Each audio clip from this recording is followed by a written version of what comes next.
చాలా గొప్పగా 17 రోజుల్లో 15 కోట్ల మంది వచ్చిరని చెప్పి మహాకుంభమేళా గురించి మరి ఇంత పెద్ద ఫోటో తోటగా చూడు ఎంత గొప్పగా ఉందని చెప్పి ఇస్తున్నారు. చాలా సంతోషం.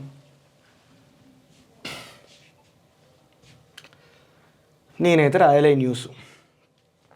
మహాకుంభమేళాలో తొక్కిసలాట 15 మంది మృతి, పలువురికి గాయాలు. ప్రయాగ్రాజ్ మహాకుంభమేళాలో భారీ తొక్కిసలాట జరిగింది. కనీసం 15 మంది మృతి చెందారు, పలువురు గాయపడ్డారు. మంగళవారం రాత్రి ఈ ఘటన చోటు చేసుకుంది. మౌని అమావాస్య కావడంతో భక్తుల తాకిడి ఎక్కువగా ఉండటంతో పరిస్థితి అదుపు తప్పింది. బారికేడ్లు విరిగిపోవడంతో తొక్కిసలాట ప్రారంభమైంది. ప్రపంచంలోనే అతిపెద్ద మతపరమైన భక్తి సమావేశంగా ప్రసిద్ధిగాంచిన మహాకుంభమేళాలో విషాదం చోటు చేసుకుంది. ఎలా జరిగింది? ప్రమాదం జరిగిన ప్రదేశంలో భక్తులు సహాయ చర్యల్లో పాల్గొన్నారు. అధికారులు మృతదేహాలను తరలించే పనిలో నిమగ్నమయ్యారు. ఫస్ట్ ట్రస్ట్ ఆఫ్ ఇండియాకు ఇచ్చిన ఇంటర్వ్యూలో స్థానిక అధికారి ఆకాంక్ష రాణా మాట్లాడుతూ భక్తుల తాకిడి అధికమవడంతో భద్రత కోసం ఏర్పాటు చేసిన బ్యారికేడ్లు విరిగిపోయాయి. దీంతో తొక్కిసలాట మొదలైంది అని చెప్పి తెలిపారు. ప్రత్యక్ష సాక్షి వివరణ. 42 ఏళ్ల భక్తుడు మాలతి పాండే ఏఎఫ్పీతో మాట్లాడుతూ, నేను నదిలో స్నానం చేసేందుకు వెళ్తున్నాను. బ్యారికేడ్ల మార్గంలో ముందుకు సాగుతున్న సమయంలో ఒక్కసారిగా తోపులాట జరిగింది. ఇంతలోనే చాలామంది తొక్కిసలాటకు గురయ్యారు అని చెప్పి వివరించారు. ఈ విధంగా తొక్కిసలాటకు గురైనటువంటి పరిస్థితుల నేపథ్యం లోపల ఇప్పుడు వీళ్ళు దీన్ని ఏం చేస్తారంటే మోక్షం వచ్చిందని చెప్పి చెప్తారు అక్కడ. తిరుపతిలో కూడా అదే మోక్షం. ఇప్పుడు మొన్న ఆ రోజు తిరుపతి లోపల తొక్కిసలాట జరిగితే చనిపోయిన వాళ్ళకు భగవంతుడి సన్నిధానం లోపల చనిపోయారు కాబట్టి మోక్షం వచ్చిందని చెప్పని అంటారు. ఇది ఎక్కడి నుంచి వచ్చిందని చెప్పనంటే మనం ఒక చిన్న కథ గుర్తు చేసుకోవాలి. పూరి జగన్నాథ్ ఆలయం లోపల ఈ రథాన్ని లాగేటటువంటి అది ఉంటుంది, ఒక పండగ ఉంటుంది. రథాన్ని లాగుతున్నప్పుడు లక్షల మంది అక్కడ గుమిగూడతారు. పూరి జగన్నాథ్ ఆలయం దగ్గర లక్షల మంది గుమిగూడినప్పుడు రథం లాగుతుంటే చాలా సందర్భాల లోపల అక్కడ ప్రమాదం జరిగి చక్రాల కింద పడి చాలామంది చచ్చిపోయారు.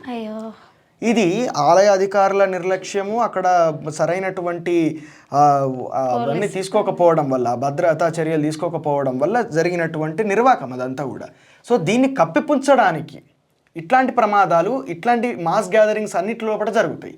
మన ఇప్పుడు సినిమా కోసం పుష్ప 2 కాడ కూడా తొక్కిసలాట జరిగింది. అన్ని తొక్కిసలాటలు ఒకటే, అధికంగా మంది జనాలు రావడం వల్లనే జరుగుతుంది. బ్యారికేడ్లు విరిగిపోయి అత్యధికంగా జనాలు పాల్గొనడం వల్లనే తొక్కిసలాట జరుగుతుంది.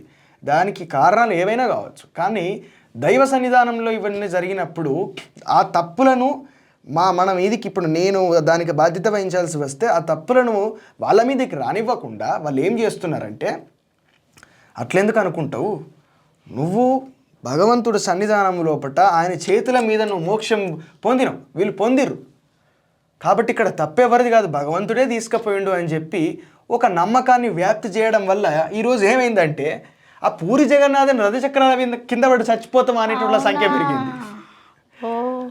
అట్లా వ్యాప్తి ఎట్లా చేసిరని చెప్పినట్టు కప్పును తప్పిపుచ్చుకోవడానికి చేసినటువంటి ఒక నమ్మకాన్ని, ఒక మూఢనమ్మకాన్ని, ఆ మూఢనమ్మక వ్యాప్తి ఎట్లా జరిగింది అంటే ఈరోజు పూరి జగన్నాథుని రథచక్రాల కింద పడి నలిగి చచ్చిపోతే మోక్షం పొందుతాం, ఇంకొక జన్మ ఉండదు అన్నటువంటి ఒక పుకారు, ఒక మూఢనమ్మకం ఈరోజు జనాన్ని, ఇప్పుడు కొంతమంది జనాలు అట్లే పోతారు, కాశీ లోపలికి పోయి చచ్చిపోతాం, ఇట్లా కుంభమేళాకి పోయి చచ్చిపోతాం.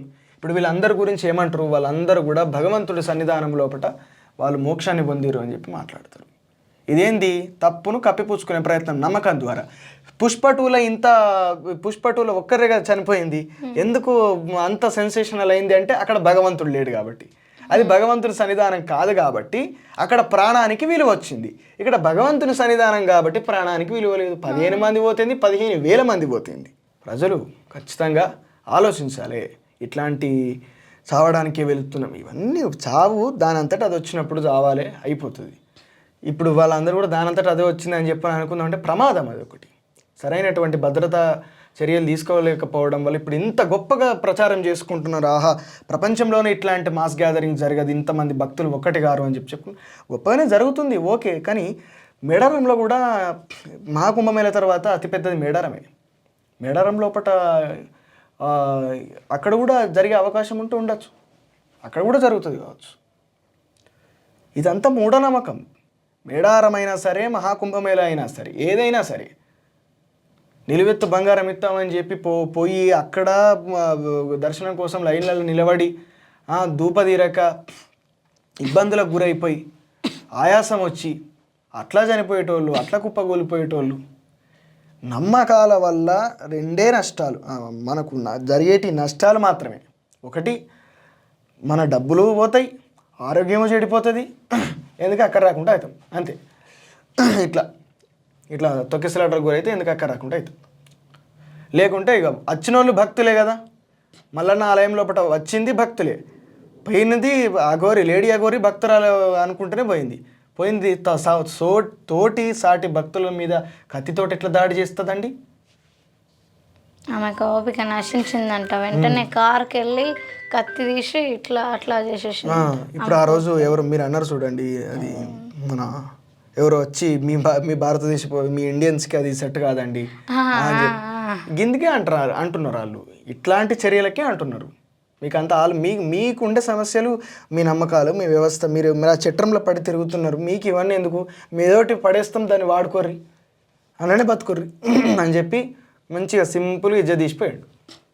చిన్న చిన్న వ్యాపారాలకి, స్టార్టప్స్కి అడ్వర్టైజ్మెంట్ కోసం ద తెలుగు రిపోర్ట్ ఛానల్ ద్వారా మీరు ప్రమోట్ చేయదలుచుకుంటే కింద స్క్రోల్ అవుతున్నటువంటి నెంబర్స్కి కాల్ చేసి సంప్రదించగలరు. Thank you.